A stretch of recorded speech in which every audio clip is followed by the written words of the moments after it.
Hey guys, it's Thomas Strongman and welcome back to another episode of Improve the Food. Today we're actually going to be shifting up the focus a bit and we're going to be focusing on using your leftovers to create some amazing nachos that you and your family can share. Now, leftovers are very obviously important because you don't want them left in your fridge, stinking up everything in there. You want to try and use what you got because you also don't want to waste food. So grab some parchment paper and slap it here on top of a cookie sheet. Anyway, once you get your basis down, it's not really anything too complicated from there. You really just use the leftovers that you really want to use.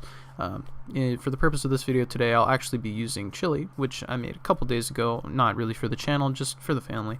So we'll be putting that on top of our nachos today. But that's not, say, stopping you from using chicken, for example, or some leftover ground beef from maybe a taco night or something like that. This really gives you the flexibility to use what you want on top of your nachos.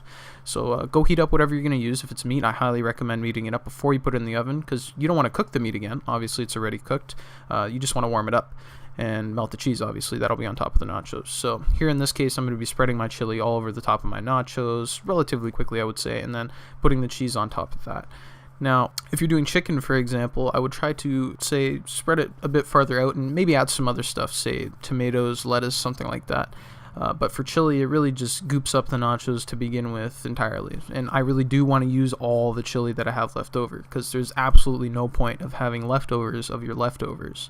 Anyway, once you're done that, throw the cheese on top, maybe add another layer if you want, and throw it into the oven. Don't forget to put your cutting board down because you don't want to burn your new countertop. And once you get your nachos out of the oven here, don't be afraid to grab a utensil to maybe help you grab your nachos and put it on a plate because depending on the leftovers that you use, it can get a little messy. In my case, obviously, chili is a little messy, it sogs up the chips a bit, but it's still very good. So don't be hesitant to do that. And obviously, don't forget to enjoy your nachos. You yourself have made quick work of your previous work and now have a second meal.